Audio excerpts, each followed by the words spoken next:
some of these things. We wanted to create some clarity around some things today, as much as possible. I think one thing that separates people that I know as really grounded in who they are and what they want to create is that they can embrace uncertainty. Right. So if you're someone who doesn't do well with uncertainty or confusion, I'm just going to offer, right, that a lot of that comes from control, right? Or, and so just embrace a little bit of uncertainty and confusion. It will serve you, I promise. We're going to start talking in this shared language.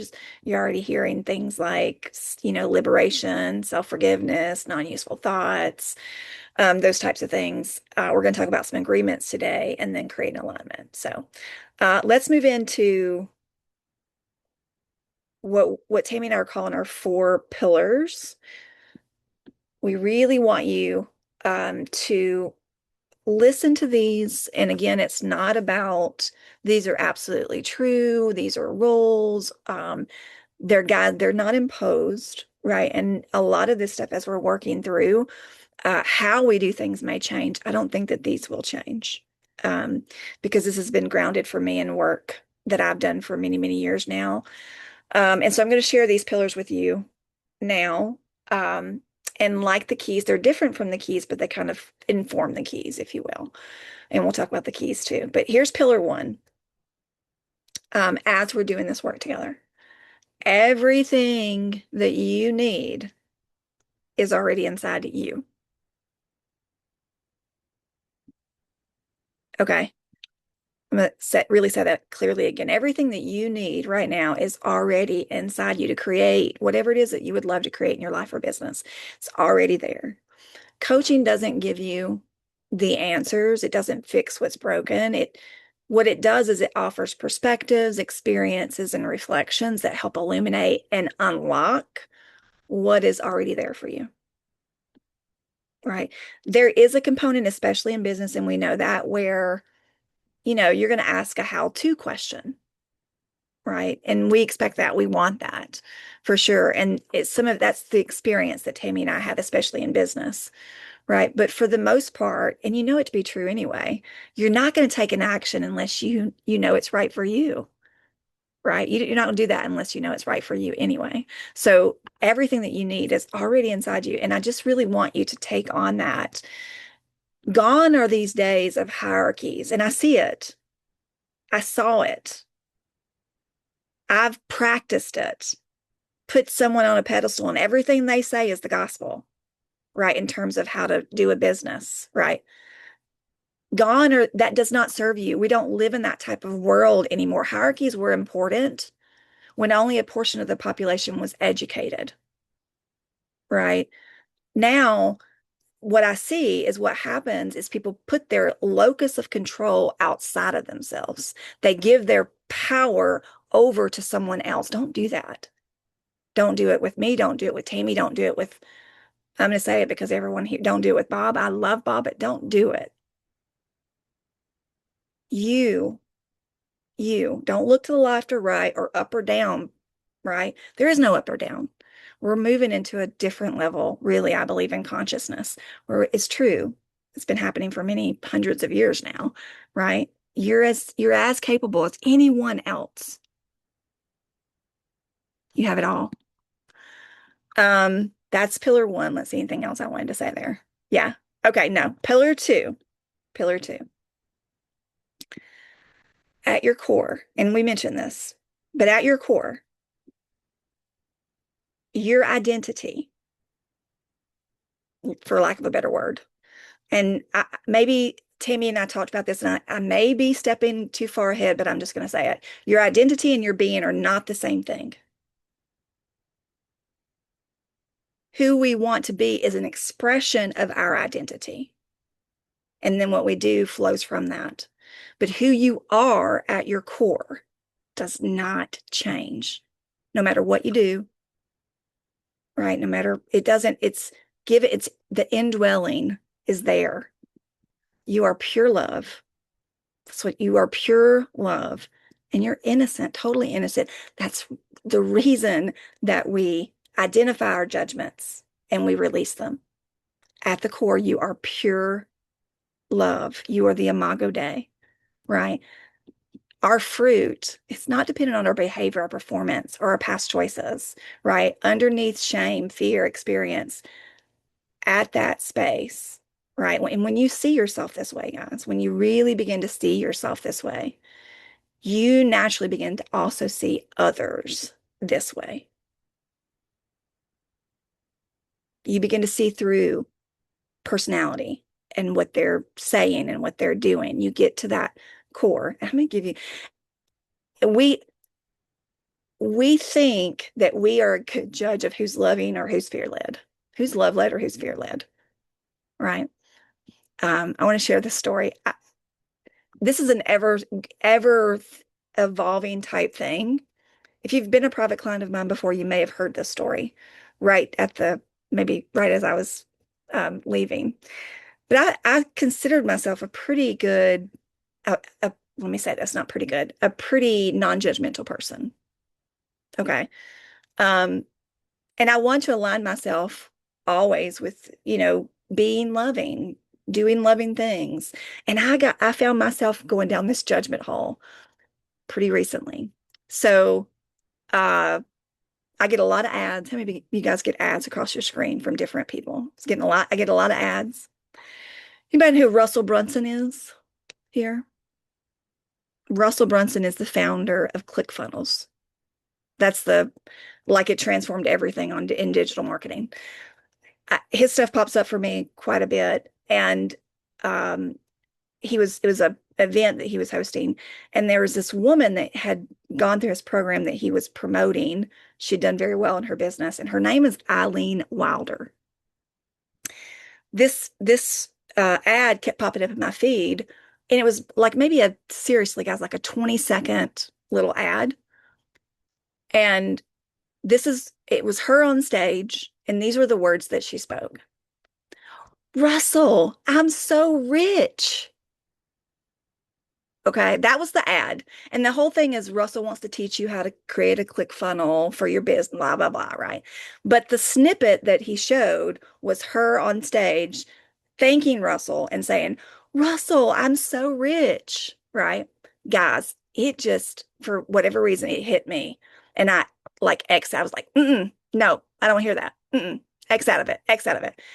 And then her stuff started popping up, and just I equated in, imagine immediately is what I'm trying to say. Immediately, I'm like, I don't, she's not my type. She's not my person. She's only concerned with money, right? That was my thought and judgment of her. And it happened for a while, and I X'd, and finally she stopped popping up in my feed, right? Well, I mentioned our coach, Tammy, and my coach earlier today, and I've known him for about 3 years now and know him to be one of the most loving, caring persons on the planet, right? Has a coaching business. So right before Christmas, I didn't know he was working with her, but there's a video. He pops up. He's interviewing her. He joined her program. And I'm like, oh, there's this person that I know to be hugely loving interviewing Eileen Wilder. And when I saw it, I was like, it hit me like a ton of bricks that I had been judging her as not being loving, as not being love-led, right? Now, I was fortunate enough, I went and watched the whole interview, and now I've got to know her a little bit through him. And you guys, I'm here to tell you, we are not good judges of who's loving and who's not. We saw this a little bit. I'm just going to say this. We saw this a little bit, this dichotomy of, us judging. I'm just going to say at our uplines, that part of this is just releasing judgment. Now, you can still show up the way that you want to show up. I'm not telling you that you can't. But what I'm saying is that when you start to see yourself as pure love, right, it's easier for you to see that in other people. All right. That's second pillar. I think Tammy, I'm Yeah. gonna skip it over. Yeah. Oh, and I was gonna mention one other thing there, and I just had this I think we don't have time for it, but Yeah. who else comes to mind for that is Ted Lasso. Anybody watch Ted Lasso? Oh, Oh my goodness. Okay, I don't know if I can pull it up now, Tammy.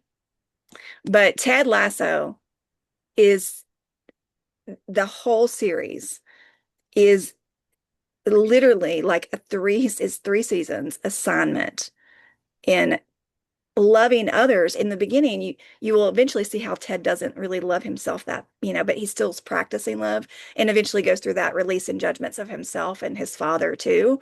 Is such a beautiful, beautiful series. But the judgment part, and maybe Tammy, when Mhm. you find yourself, and I know this stuff, you guys. Instead of judging Eileen White, I should have said, huh, that feeling that I get when I see her saying, Russell, I'm so rich. Instead of judging that, if I'd have went, huh, I'm curious, like curious about that.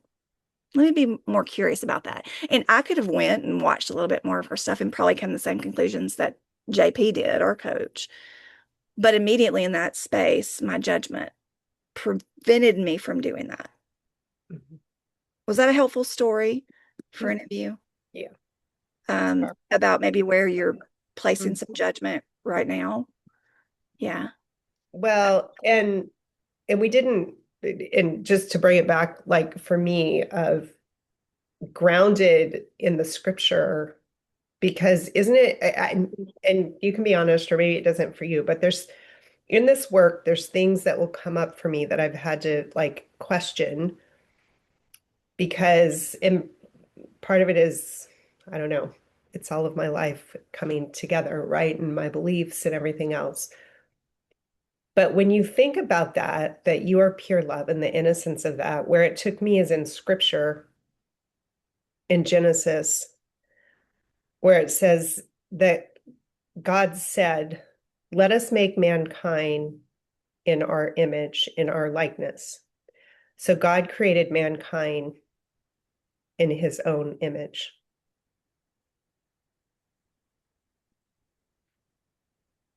And that for me is such a powerful picture of, the belief system, even of myself. Like I was created in God's image.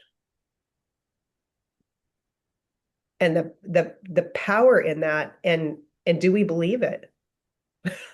Right? That even in our brokenness or our flaws or things, but really at that core. But that leads to the third pillar, which is self-love. Are you loving yourself as you love others? So as you start to recognize who you truly are, and self-love grows naturally, self-love is the love of God, and it's the love of others. It's not linear, it's interconnected, right? So you're going to start to notice and feel that when we go back through these processes of self-forgiveness and the conversations that we even have with ourselves. And I know, and I won't mention any names, but I know that there's somebody on here that knows that we've had this conversation over and over. This person amongst us is one of the kindest, sweetest, most loving person I've ever experienced in my life from a friendship standpoint, like sees things that nobody else has ever seen, shown up for me, all these things. But I will often say to her, would you ever speak to someone else or speak to me the way you speak to yourself?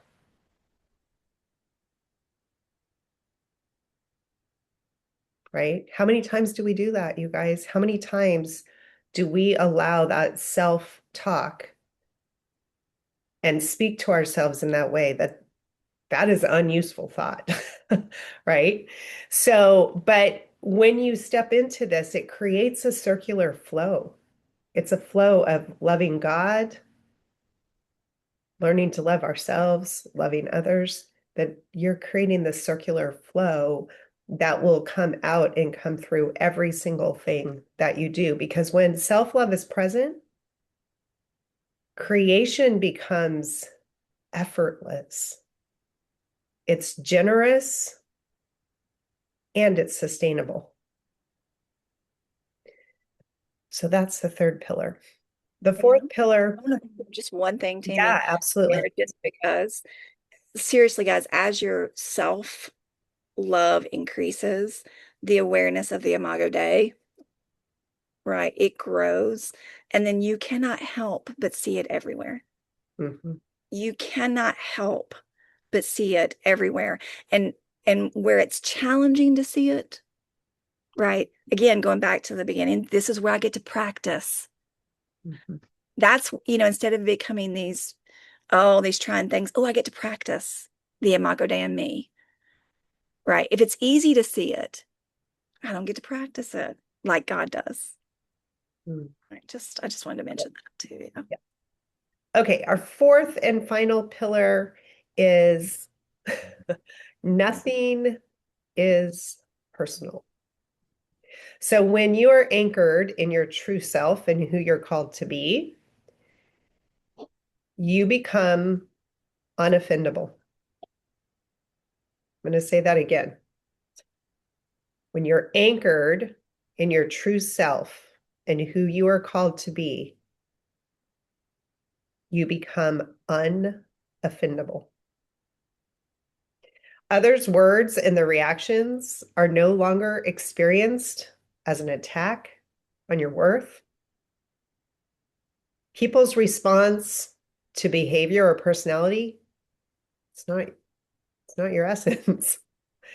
And from this grounding, you are going to find a new freedom that replaces defensiveness, protection, feeling the need to explain ourselves, right? How many times do we do that? Like explain, explain, explain, explain, explain. Peace will replace reactivity. And I'm going to tell you, I have been living this in my life, and it is the greatest freedom to truly be in a space because for most of my life, it was not living in that way. It was I was a professional people pleaser, always worried about other people and how they feel and what they think and all of those other things, right? Trying to help everybody else be okay when I was maybe falling apart. And yeah, so I said peace will replace your reactivity. So the way we react to things. And Which it is all where we want to get you that peace, right? We really want to get you to that peace. And I'll tell you what, it blows people's mind. Talk about co-creating relationships when instead of that former self, like reactivity of, but, but, but this happened, or I'm this way because, or but, right? When that's replaced with curiosity, it actually is quite mind-blowing for the person in relationship because they're like, what? So when you come from that perspective of curiosity, instead of defensiveness. Like, that's interesting. Tell me more about that. So you see this in this situation, right? So it's becoming curious. It completely, and I love this idea, the energy and the effort that we allow or that is expelled from us in effort to try to protect us or prove something is finally freed up so you can produce the fruit that God has called you to do. And I'm it, going to echo that again because as Tammy and I were talking through this together today, you guys, that just came out of me. Like it just came out of me. It's been something that's been rolling around for a while for me, but it's so true that our energy is drained. The energy that we have to create the fruit that we were put here to create for is caught up in protecting and proving ourselves. So I'm going to say it again because as I said it, Tammy typed it and it was so profound. We'll put it on a screen for you and put it in the Facebook group. But the energy and effort that you expel trying to protect and prove who you are is freed up so that now you can produce the fruit that you're called to do. And that's the doing, right? That's the doing. That frees you up to do anything Do you get where it frees you to do anything because I'm coming from such a pure, innocent place. It frees me to do anything in pursuit of that calling. Might not produce what I want it to produce. It's okay, right? It's okay because it gives me the opportunity to, be the Imago Dei, learn, tweak, refine, and keep going. But I can do anything. And this is where you show up in that big way, right? And if we were living, and goes for Tammy and myself too, guys, if we were really living in that identity, we are unlimited. Possibilities are endless for what we can create.